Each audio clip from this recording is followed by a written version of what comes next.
Christmas dinner was supposed to be filled with warmth, laughter, and the kind of family moments you wanted to capture in photographs. Instead, it became the night everything began to unravel. My son Tyler raised his glass and casually asked, "Mom, how are you liking the car?" My fork froze in midair. "What car?" I replied, confused. His wife Bianca's face drained of color faster than the snow melting on the front steps. A beat later, she clutched her chest like a stage actress and collapsed backward in her chair. The wine glass slipped from her hand, spilling red liquid across the hardwood floor. Looking more like blood than Merlot, I stayed seated, unimpressed. 30 years of raising Tyler alone had taught me the difference between real emergencies and manipulations. "She's faking," I said flatly. Tyler scrambled from his chair. Panic etched across his face, insisting we rush her to the hospital. Against my better judgment, I went along, because someone had to witness the show. The drive was tense. Tyler glancing into the rearview mirror at Bianca's fluttering eyelids and soft whimpers, his knuckles tight on the wheel. I sat silently in the passenger seat, the suspicion in my chest tightening with every fake moan. By the time we reached the emergency room, the performance was in full swing. Nurses bustled, monitors beeped, and Bianca lay sprawled on a gurney, pretending to hover between consciousness and fainting. After 20 minutes of dramatic sighs and trembling fingers, she finally came to, sobbing as she clutched Tyler's hand. Through carefully staged tears, she whispered that she had crashed the car that was meant for me. She claimed she hadn't told Tyler because he had just returned from a business trip and she didn't want to add to his stress. But the truth sat in front of me like a puzzle already solved. Tyler had asked Bianca to deliver the car to me last week while he was away. She never did. Now she was inventing a story about wreckage, bent frames, and quick sales for parts. My brilliant son, worth over $8 million thanks to the software empire he had built from nothing, bought every word. When you've spent your life starving for family, you cling to the illusion even when it tastes rotten. As we left the hospital, I caught Bianca's reflection in the automatic glass doors. Her helpless mask slipped for a second, revealing a cold, calculating expression beneath. It was the look of someone who knew she had just pulled off another successful con. That night, as Tyler fussed over her at home, my decision solidified. If Bianca thought she could steal from my son, she had chosen the wrong family. I had spent decades protecting him. I wasn't about to stop now. The next morning, with a strong cup of coffee at my side, I made my first call. Henderson Motors confirmed what I already suspected. The car hadn't been destroyed at all. The salesman remembered Bianca clearly. She had signed with a radiant smile, even asked about resale value and how quickly ownership could be transferred. He mentioned how she joked that the car would solve her financial problems. There was no accident, no bent frame, no towing bill, just a woman already planning how to turn my son's generosity into quick cash. I searched for insurance claims and accident reports, but nothing existed. When I suggested to Tyler that Bianca should at least report it, he dismissed me. She had already handled everything. He said, no police report, no witnesses, just a phantom driver disappearing into the night. How convenient. I bit my tongue, the bitterness sharp. That evening, Richard, Tyler's father, joined us for dinner as he had so many times over the past 3 years since miraculously reappearing in our lives. He spun another tale of his business ventures, vague stories with no beginning or end, before smoothly asking Tyler for an investment. Tyler, hungry for fatherly approval, lit up like a child on Christmas morning. My stomach dropped. It wasn't just Bianca. Richard, the same man who had abandoned us 27 years ago, was back to drain whatever he could from his son's success. Later, Through the kitchen window, I caught sight of Bianca and Richard whispering on the patio. Too close, too familiar. When Tyler appeared, they separated quickly, switching the subject to neighbors and weather. That small glance between them told me everything. They were partners in something far uglier than family reconciliation. My suspicions burned hotter than ever. Sleep didn't come that night. Every red flag, Bianca's lies, Richard's timing, their secret glances spun through my mind. The car was only the beginning. They were after something much bigger, and Tyler was too blinded by the fantasy of family to see the trap closing in around him. The question was no longer if they were lying. The question was how far it already went, and how much time I had left before they stripped my son of everything he had built. I drove back to the old neighborhood the next morning because answers live in the places where people forget to tidy up their pasts. Rosa was in her garden, kneeling among roses that refused to acknowledge winter, wearing the same cotton dress and big sun hat she had worn when Tyler was small and skinned his knees on her sidewalk. She hugged me and sat me on the porch like no time had passed at all, then told the truth with the clean precision of someone who never learned how to lie. Richard had disappeared owing months of rent, leaving bills scattered like confetti after the world's worst party. And he never sent a letter, a birthday card, or a single dollar for 27 years. Mrs. Garcia had found photos of Tyler and me tossed into a cardboard box, some torn, some stained, none treasured. Rosa's nephew, who worked at a collection agency, had seen Richard's name cycle through different cities under different excuses, a traveling profession of vanishing acts. Nothing about the man who had reappeared 3 years ago suggested reformed father. Everything suggested a seasoned opportunist who had read a newspaper article about a local software success and smelled blood in the water. I drove home with my jaw clenched and my hands cold on the steering wheel, thinking of how Tyler still wanted the kind of father who showed up for school plays and stayed to help wash the dishes. He was trying to heal a wound with a mirage. That afternoon, I stationed myself at the mall food court with a book I did not read and a coffee I barely tasted. They arrived separately, the choreography of secrecy disguised as coincidence. Bianca came first, nervous eyes darting, then Richard, scanning exits like a man who had practiced evacuations. They sat near the bookstore, half hidden by a pillar, leaning close with the intimacy of conspirators. Not family. I moved to a jewelry kiosk and pretended to examine charm bracelets while catching fragments on the echo. Be more careful. She is asking questions. Tyler is noticing patterns. I snapped a photo that came out as blurry as a bad memory, but the shapes told the truth even if the pixels did not. When I showed Tyler that evening, he gave me gentle patience and the same explanation people use when fear is cheaper than change. They are family. They talk. Maybe they were planning a surprise. He returned to his desk to sign papers Bianca had prepared, investment forms, transfers, expense summaries, his pen gliding in a routine that had replaced vigilance. He told me division of labor was what made marriages work. He told me he trusted her completely.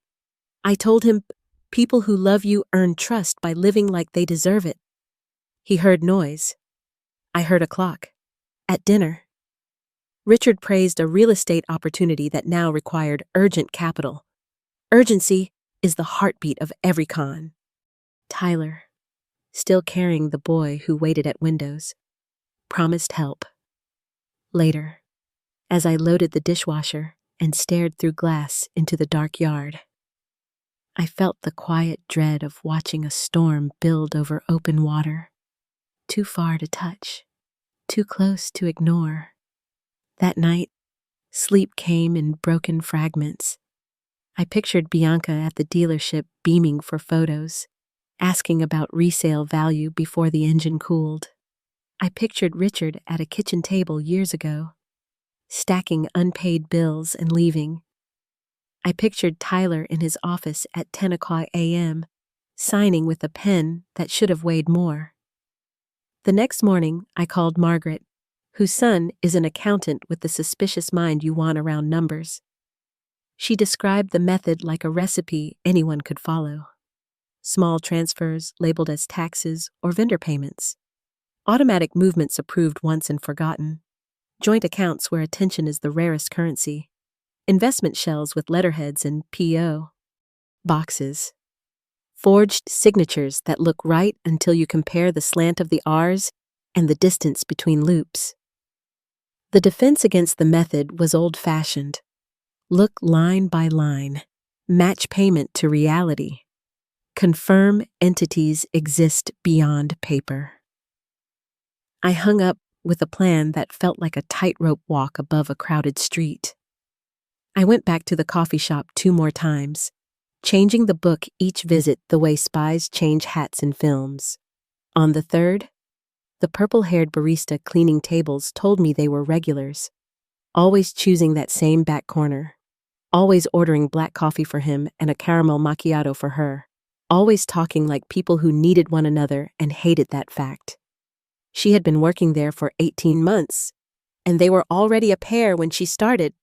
That timeline moved their partnership backward to before Tyler ever believed in Bianca's promises. When I reached Tyler's home office that evening, he was signing another stack. The desk lamp made a halo on the paper, the kind of holiness that tempts you to kneel. I asked if he read the pages. He said Bianca summarized. I asked if he verified details. He said trust saves time. I looked at his face and saw the exhausted courage of a man who solved problems all day and wanted home to be the one place where answers arrived without effort. I said nothing more, because pushing him harder would only push him away. I lay awake until the clock read 2:10 a.m., and then the idea came like a risky prayer. Bianca wanted me gone. Richard wanted me tame. If I gave them what they wanted, my absence, I might finally hear what they said when the threat had left the room. In the morning, I told Tyler I needed space and would drive to Phoenix to visit my sister.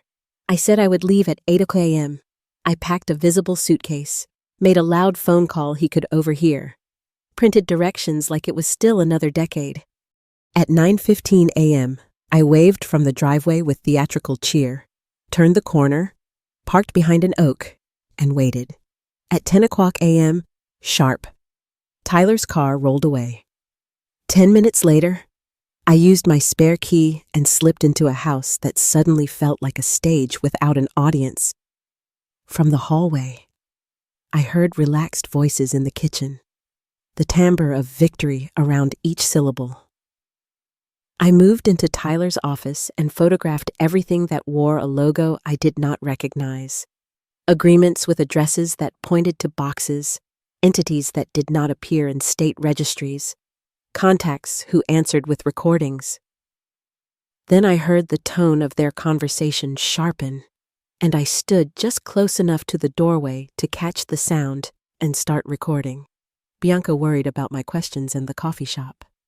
Richard laughed, said I was gone, said Tyler was under control, said my son signed whatever they put in front of him, said the kid was so desperate for family that it hardly felt like theft, more like a service they performed.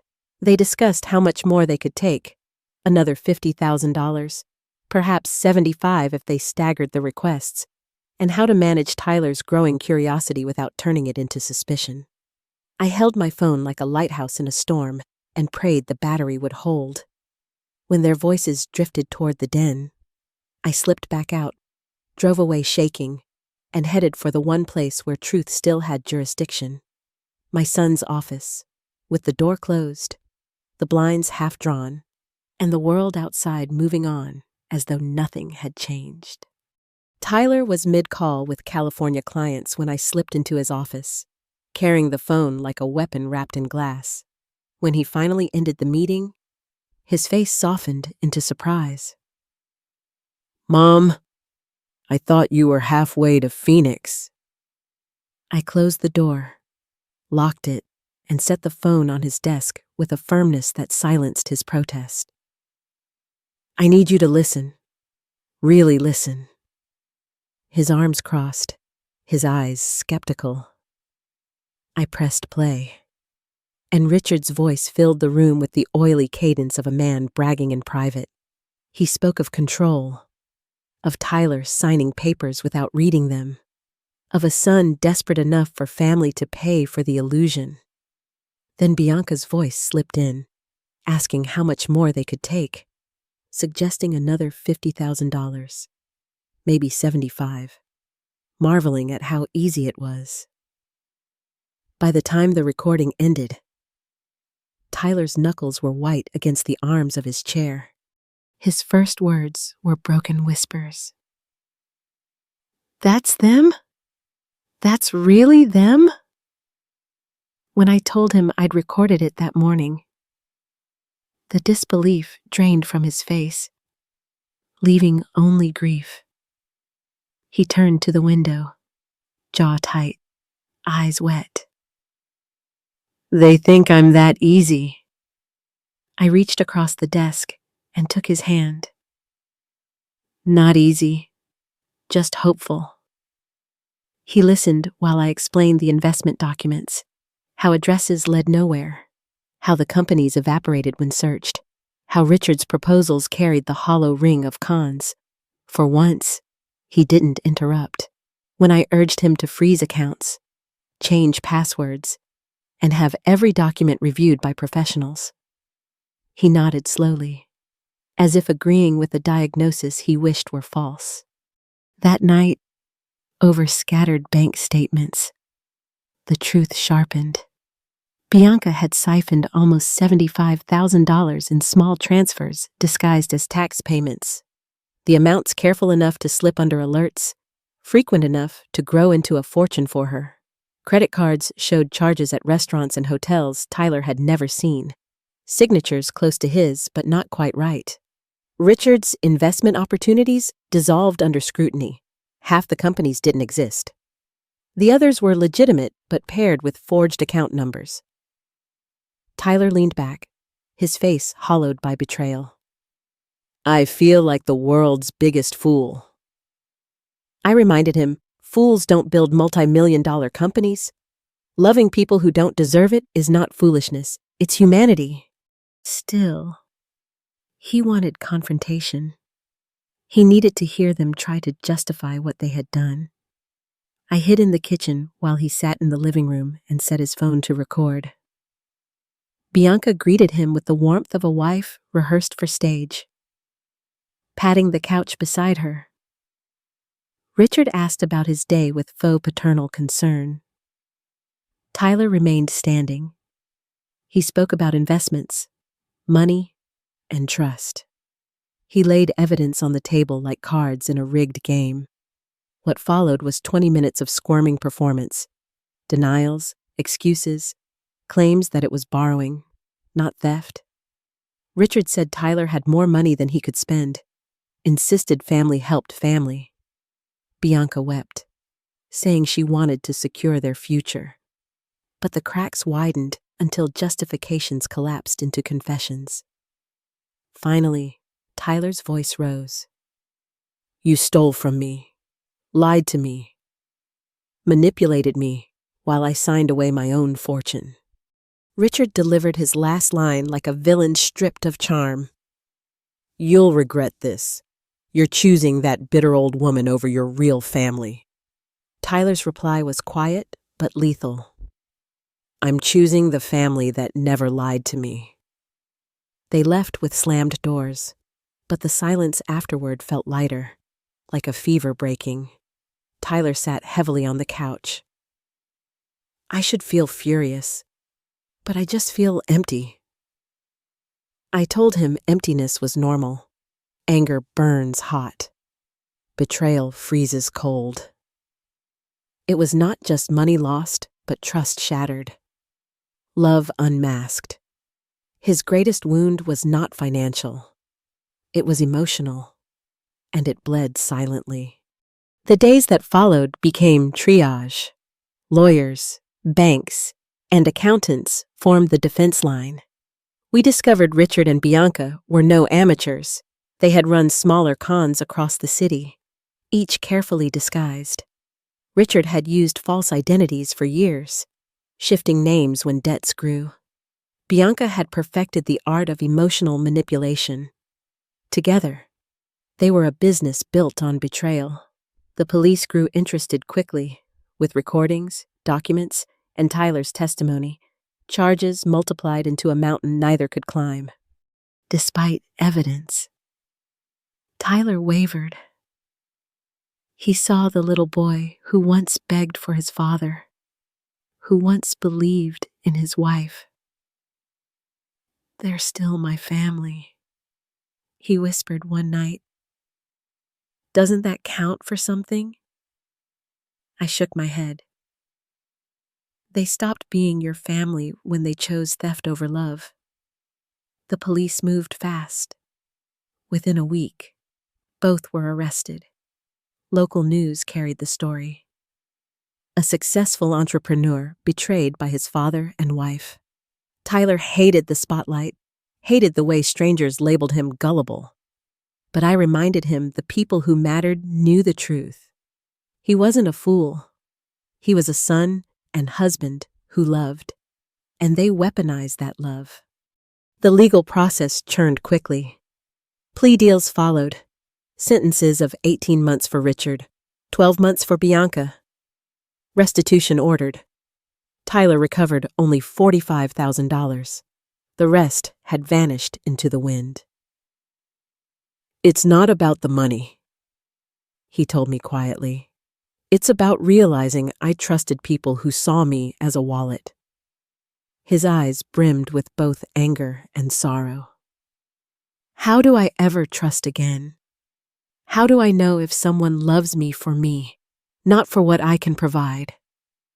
I told him no one ever knows for sure, but letting betrayal shut the door forever would mean losing twice.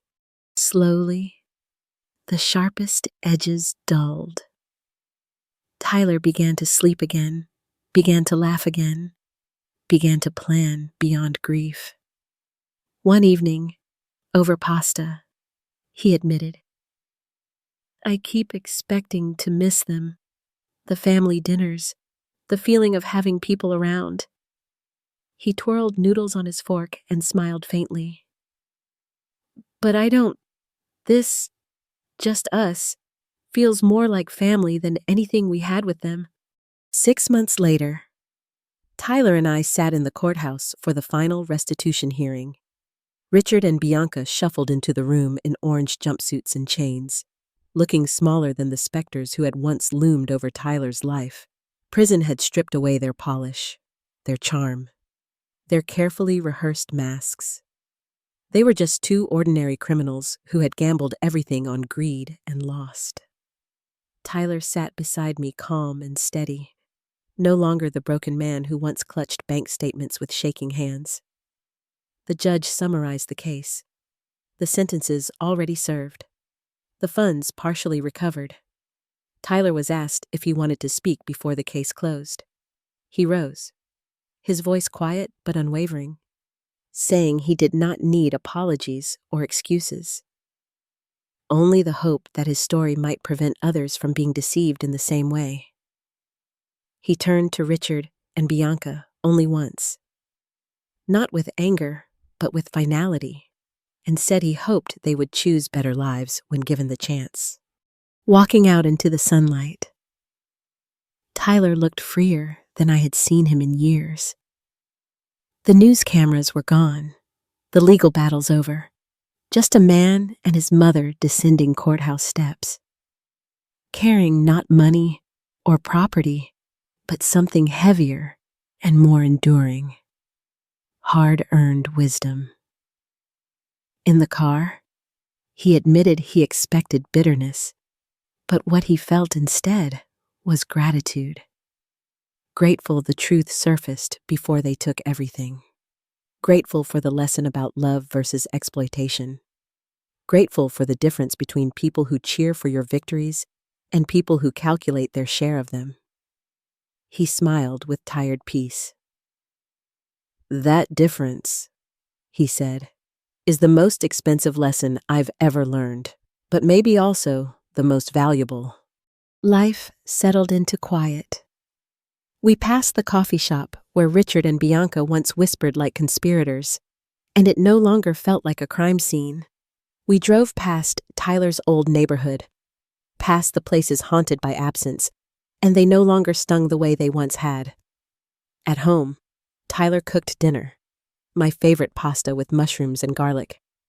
He laughed more easily now, his arm around my shoulders as if no betrayal could steal that bond again.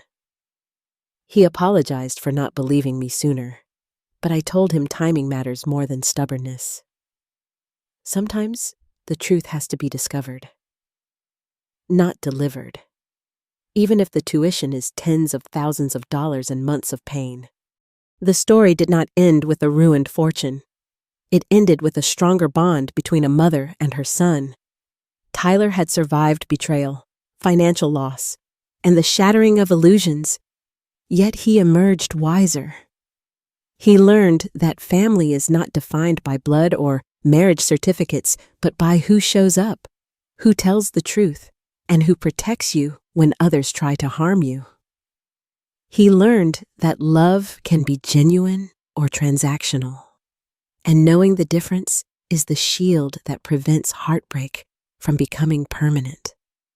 And I, after decades of sacrifice, learned that even when children grow into powerful men, they will always need someone who refuses to look away when danger comes disguised as love.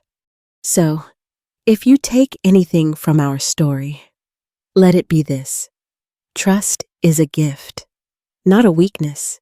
Love makes us vulnerable, but without it, life is barren. Betrayal hurts, but survival teaches strength.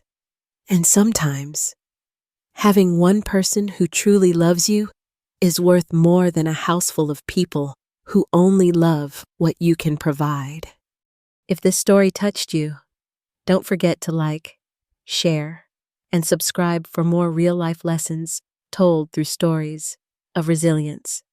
Drop a comment below.